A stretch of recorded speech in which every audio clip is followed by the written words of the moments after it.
नमस्कार मित्रांनो. पहिला व्हिडिओ सक्सेस झाल्यानंतर बऱ्याच लोकांचे मला फोन आले की बाबा तुम्ही पार्ट 2 बनवा किंवा ओव्हरऑल महाराष्ट्राचा तुम्ही सर्वे द्या. आणि अशा माझ्या मित्रमंडळांमध्ये मी असा सर्वे देत होता. याच्या आधी यूट्यूबमध्ये टाकलेला नव्हता की लोकसभेचा जवळजवळ आपला 98% रिझल्ट हा सर्वे ठरलेला आहे. आपण काय कोणाकडनं पैसे घेऊन किंवा पेड घेऊन असा सर्वे करत नाही. एक जनरल मला एक त्याची आवड आहे, म्हणून मी हे गोष्टी करतो. लोकसभेला सुद्धा मी 242 दिलं होतं, भाजपला 240 आले होते आणि सीट थोडे इकडचे इकडे झाले, पण संख्या ऑलमोस्ट मी महाराष्ट्रात पण 30-31 दिली होती, तर 30 झालेली आहे. विशाल पाटील आपण काँग्रेसचा आहे, तर 31 आपला जवळजवळ 100% महाराष्ट्रातला सर्वे होता. मोठेपणा नाही आहे, एक अभ्यास आहे, लोकभावना आहे आणि आवड आहे. मी काय राजकारण नाही किंवा पत्रकारिता नाही आहे, एक सर्वे आहे. राजकारणाची भयंकर आवड आहे किंवा काय एक्झॅक्टली लोकांच्या मनात आहे आणि काय असायला पाहिजे लोकांना. महाराष्ट्राची थोडीफार जाण आहे आणि नक्कीच म्हणेन मी राज ठाकरेपेक्षा मला चांगला महाराष्ट्र कळला आहे. म्हणजे सांगायचा उद्देश आहे की राज ठाकरेंची भाषणं ऐकतो, हे ऐकतो, ते बोलतात फक्त. आणि मला तर ह्या 2-3 वर्षात असं वाटतं की ते कोणतरी सांगतंय म्हणून ते बोलत आहेत, की तुमची ठाकरी भाषा वाटत नाही आहे म्हणून तुम्ही ठाकरे मागं राहिलात. महाराष्ट्र तुम्हाला कळलाच नाही आहे असं माझं प्रामाणिक आणि वैयक्तिक मत आहे. त्यांना अजिबात महाराष्ट्र कळलेला नाही आहे. महाराष्ट्राची लोकभावना काय आहे ते आता आरक्षणावर बोलले. तुमचा संबंध काय बोलायचा आरक्षणावरती? ते म्हणतात मिळूच शकत नाही. अरे तुम्हाला अभ्यासच नाही आहे, तुम्हाला दुसऱ्याचा मुख्यमंत्री व्हावा असा वाटतो आणि तरी तुम्ही इलेक्शन लढताय. तुम्ही लढताय कशासाठी? तुम्ही लढताय साठी का? तुम्हाला वाटतंय का तुमचा पक्षाचा मुख्यमंत्री व्हावा? तुम्हाला अजिबात वाटत नाही आहे. तुमचा संबंधच नाही जरांगे पाटलांवरती बोलायचा. जो माणूस 9-9 महिने उपाशी तापास करून तो लढतोय, त्याला काय माहिती असेल का नाही त्यांना? की उगीच तुम्ही वाटेल त्या गोष्टीवर बोलताय. काल ते सदाभाऊ खोत बोलले. अरे ते सांगलीचे साध्या आय घाल्या म्हणते. काय म्हणते? साध्या आय घाल्या. मी बोललेलो नाही. सांगलीतल्या लोकांची भावना होती. पूर आल्यानंतर हा फोटो काढायला गेला. अरे तुला शेतकऱ्याबद्दल माहीत नाही, तुला महाराष्ट्राबद्दल माहीत नाही, काय चाललंय? तू शेतकरी नेता बनायला चाललाय. अरे त्या देवेंद्र फडणवीसची चाटणार किती तुम्ही? किती चाटणार? तुम्हाला पदं मिळावी, तुम्हाला आमदारकी मिळावी म्हणून तुम्ही किती चाटणार? त्याला एक मर्यादा असते रे, मर्यादा. काल म्हटलं तर मी शेतकऱ्याची पहिली कर्जमाफी ही देवेंद्र फडणवीसने केली. अरे ते देवेंद्र फडणवीस त्या हसायला लागले. ते स्वतः त्या स्टेजवरती ते स्वतः देवेंद्र फडणवीस हसले की बाबा एक खोटं बोलायची पण हद्द असते. तू एक कारखाना उभा करू शकला नाही, स्वतः आमदारकी निवडून आणू शकला नाही लोकांच्या ह्याच्यातनं. तू नुसतं बोलतो ही केलं पाहिजे, ती केलं पाहिजे. किती शेतकऱ्याला तू मदत केली सांग भाड्या? आता खरंच म्हणजे भाषा ही थोडी तुम्ही अशी केल्या म्हणल्यानंतर का आम्ही काय हरिश्चंद्राच्या अवलाद नाही आहे की तुमच्याबद्दल तुम्हाला असं बोलायला पाहिजे? काल तुम्ही शरद पवारला वाकडे. अरे ते मोदी साहेब स्वतः कधी त्यांना असं बोलले नाही, कुणाच्या व्यंगाबद्दल किंवा असं बोललं नाही पाहिजे. त्या माणसानं महाराष्ट्राला खूप काय दिलं हे विरोधक सुद्धा सांगतो. म्हणजे मी काय त्यांचा भक्त नाही किंवा हे नाही, पण एक महाराष्ट्राची संस्कृती आहे की त्याच्यावर आपण नेता म्हणून आपण बोललं नाही. स्वतःला तुम्ही नेता म्हणत असाल ना, तर नेत्यांना असं म्हणलं नाही पाहिजे. तुम्हाला लाज नाही वाटत का की आपण असं बोलतोय? आणि तिथं बसलेले मी आज तागायत पवारसाहेबाच्या स्टेजवरती असा कोणी माणूस अशा लोकांना बोलेल आणि पवारसाहेब हसलेत असं वाटत नाही. देवेंद्र फडणवीस साहेब तुम्ही शिका. तुम्हाला जर शरद पवार तुमचं जे काही वर्तन चाललंय ना, तुम्हाला दुसरा शरद पवार व्हायचा आहे. ओके, शरद पवार व्हायला खूप अवघड आहे. 50-55 वर्ष त्या माणसाला महाराष्ट्रातल्या मातीतली कणाकणातली माहिती आहे. मी तर म्हणेन की आजपर्यंत फक्त महाराष्ट्रात असा एकच नेता आहे की ज्याला महाराष्ट्र कळाला आहे, ते म्हणजे शरद पवार आहेत. बरं का, भले लोकांनी विरोध करू द्या, मी स्वतः विरोध केला आहे त्यांना, की पण त्या माणसाचं काम मला नाही वाटत की आज पण देशातल्या महाराष्ट्रातल्या शेतकऱ्याला शरद पवार हा जवळचे वाटण्याचं एकमेव कारण आहे. मी पंढरपूर मतदारसंघात फिरलो, मोहोळ मतदारसंघात फिरलो, सोलापूर मतदारसंघात फिरलो. की लोक म्हणतात की माढा मतदारसंघात फिरलो, लोक म्हणतात की दगड उभा करा साहेब, तुम्ही दगड, आम्ही तुतारीला मत देऊ, रामकृष्ण हरी वाजवा तुतारी, ही लोकांच्या मनामनातली भावना आहे. आणि 100% यावेळेस पवारसाहेबांची सीट जास्त येतील.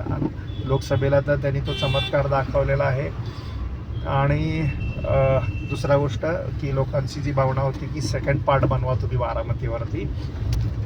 सेकंड पार्ट एकदम सिंपल आहे की पवारसाहेब, माझ्या माहितीनुसार पवारसाहेब स्वतःच्या मुलीचा फॉर्म भरायला सुद्धा कधी गेले नाहीत. तेच पवारसाहेब योगेंद्र पवारांचा फॉर्म भरायला गेले. त्यांच्या छोट्या छोट्या कृतीने एक संदेश समाजामध्ये जातो की ही लढाई अजित पवार विरुद्ध शरद पवार अशीच आहे. ओके, नावाला ते सांगतात की वय झालंय, आता मी थांबलं पाहिजे, मी कुठली निवडणूक लढवणार नाही, इथून पुढं ते राज्यसभेवरती पण जाणार नाहीत. आणि चांगली गोष्ट आहे की नवीनला संधी दिली पाहिजे. आणि मी बऱ्याच गोष्टीचा छोटा छोटा सर्वे करत होता की ज्या कमी वयाचे जे उमेदवार आहेत ते मला असं वाटतं की राष्ट्रवादी शरदचंद्र पवार या पक्षाचे आहेत. महिलांना पण त्यांनी द्यायचा प्रयत्न केला, मोहोळला पण त्यांनी दिला होता, पण स्थानिक लोकांचा विरोध होता की बाबा तुम्ही उमेदवार दुसरा द्या. ठीक आहे, बरोबर आहे, थोडं काम करणारे व्यक्ती म्हणजे काम करेल अशा ह्याला द्यायला पाहिजे होतं. ती नुकतीच तिनं स्टार्टअप केलं आहे की 2 वर्ष तिनं सामाजिक ह्याच्यावर काम केलं आहे, त्याच्यावरती तुम्ही डायरेक्ट तिला आमदारकी देऊ नाही शकत आहे. निर्णय योग्य होता. मी खुद्द मोहोळ मतदारसंघातला आहे. आणि ठीक आहे, SC ST उमेदवाराचं मतदारसंघामध्ये ह्या गोष्टी होतात, पक्षाला मतदान होतं. उमेदवार आणि माहितीसाठी सांगतो, SC ST उमेदवारामध्ये कसं असतं की त्याला मोठंच होऊ देत नाही. मग तो खुद्द कुठल्याही पक्षाचा असू द्या, तो भाजप असू द्या, राष्ट्रवादी असू द्या, शिवसेना असू द्या, काँग्रेस असू द्या, तिथला जो स्थानिक माणूस त्याला जो मदत करत असतो तो मोठं होणे, पुढं जाऊन जेव्हा ओपन होईल तेव्हा मला तिथे माझा हे असलं पाहिजे, त्याचं नसलं पाहिजे. तसं रमेश कदमांनी खूप चांगलं काम करायचं सुरुवात केली होती. ठीक आहे, त्यांनी एक गोष्ट भयंकर मोठी, ती छोटी नाही आहे, ती भयंकर मोठा फ्रॉड केला होता. तो सिद्ध होईल, तो न्यायालयीन प्रक्रियामध्ये आपण काय पडत नाही आहे, तो न्यायालयीन विषय आहे. म्हणून होता त्यांचं थोडं नाव खराब झालं, पण त्यांनी सुरुवात चांगली केली होती. स्थानिक लोकाला त्यांनी बायपास केलं, म्हणजे स्थानिक नेत्याला, आणि म्हणून त्याचा विरोध झाला. आणि बारामतीमध्ये शरद पवार स्वतः योगेंद्र पवारांचा प्रचार करायला गेले. आणि माझं थोडं पवार घराण्यावरती थोडासा अभ्यास आहे, कारण माझ्या आजोबांचं आजोळ पवार होतं, माझ्या माझं स्वतःचं आजोळ पवार आहे, माझी बहीण पवारात दिलेली आहे, माझ्या काकी पवारातली आहे, माझ्या वडिलांच्या चुलत्या पवारांच्या आहेत. आणि पवारांची चांगली घनिष्ठ मैत्री आहे. पवारांचं एक वैशिष्ट्य आहे की हे जरी आतून काही जरी ह्यांचं हे असलं तर हे भयंकर एकत्र असतात. कुठल्याही पवारावरती संकट आलं तर हे अख्खं घर एका बाजूनी जातं. एकमेकाशी हे भाऊ बोलत नाहीत, पण वेळ प्रसंगी पडला तर हे सगळे पवार एकत्र असतात. त्यामुळं म्हणून ह्या महाराष्ट्रामध्ये एक असं म्हणलं जातं की पवारांचं राजकारण कुणाला कळलं आहे. आणि मी त्या पवाराचा एक पार्ट आहे, म्हणून तुम्हाला सांगतो की या पवारांचं राजकारण असं आहे की त्या कौटुंबिक गोष्टी वेगळ्या, व्यावसायिक गोष्ट वेगळी, आणि राजकारण ही गोष्ट कायम वेगळी असते. म्हणून या पवारांमध्ये व्यवसाय, कुटुंब आणि राजकारण हे पूर्णपणे वेगळं असतं, विचारधारा वेगळी असते. आणि कुटुंबला हे पहिलं प्रायोरिटी देतात. म्हणून अजितदादा ह्या घराबरोबर गद्दारी केली, म्हणून शरद पवारांबरोबर हे कुटुंब सगळे पवार, बहिणीपासून सगळे पवार त्यांच्याबरोबर राहिले. ही आजच नाही, महाराष्ट्रातल्या प्रत्येक पवाराच्या घरामध्ये असंच आहे. भले एकमेकाशी भाऊ बोलत नाहीत, पण एका भावाला गरज पडली तर हे सगळे पवार एकत्र असतात आणि हे पवार फक्त एका ठराविक कार्यक्रमाला, ठराविक गोष्टीला एकत्र असतात. भले ते रोज एकमेकाशी भांडण करतील किंवा एकमेकाशी तोंडासमोर येणार नाहीत, बोलणार नाहीत, पण वेळ प्रसंगी ते पवार सगळे एकत्र असतात. असं आता माझ्याकडे 4 वेगवेगळ्या घराण्यातली पवार आहेत आणि 5 पवार घराणं. ह्या सगळ्या पवारांचा कॉम्बिनेशन एकच आहे की ही कौटुंबिक गोष्टी ही खूप त्यांची भावनिक आहे, इमोशनली आहेत आणि ही सगळी पवार घराणं मोठी आहेत. माझ्या इथं मला 4 मामा आहेत, आईला धरून 4 बहिणी आहेत. ह्या 8 जण झाले. त्या 8ची मुलं किती आहेत तुम्ही बघा. प्रत्येक मामाला 4 मुलं आहेत आणि माझी बहीण ज्या घरात दिली ते घर पण पवारांचं आहे. त्या घरामध्ये सुद्धा ते घर पण राजकारणात आहे. मामाच्या घरातली पण लोक राजकारणात आहेत आणि माझ्या काकीच्या घरातले पण लोक राजकारणात आहेत. पण त्यांच्याही घरामध्ये 8-8, 9-9, 10-10 मुलं आहेत. बहिणी बाळा प्रत्येक सणावाराला एकत्र येतात आणि कुठल्या तरी एका पवाराच्या मागं हे लोक जातात. त्यातला एक पवारानं जर गद्दारी केलंय तर बाकीची पवार एकत्र राहतात. तसं अजितदादाला घरानं कळलं नाही आहे का की बाबा मला हे इथून झाल्यानंतर काय होईल. पण थोडीफार आयडिया लोकसभेला आल्यानंतर थोडंसं शहाणं व्हावं अजितदादा. दादा म्हणून तुम्हाला आज पण बहीण भाऊ म्हणून सगळे माफ करतील असं मला एक प्रामाणिक असं वाटतंय आज पण की पवारसाहेब परत माफ करतील. पद देतील न देतील माहीत नाही, पण घरात तरी दर्जा पवारसाहेब की अजितदादा घ्या तुम्ही.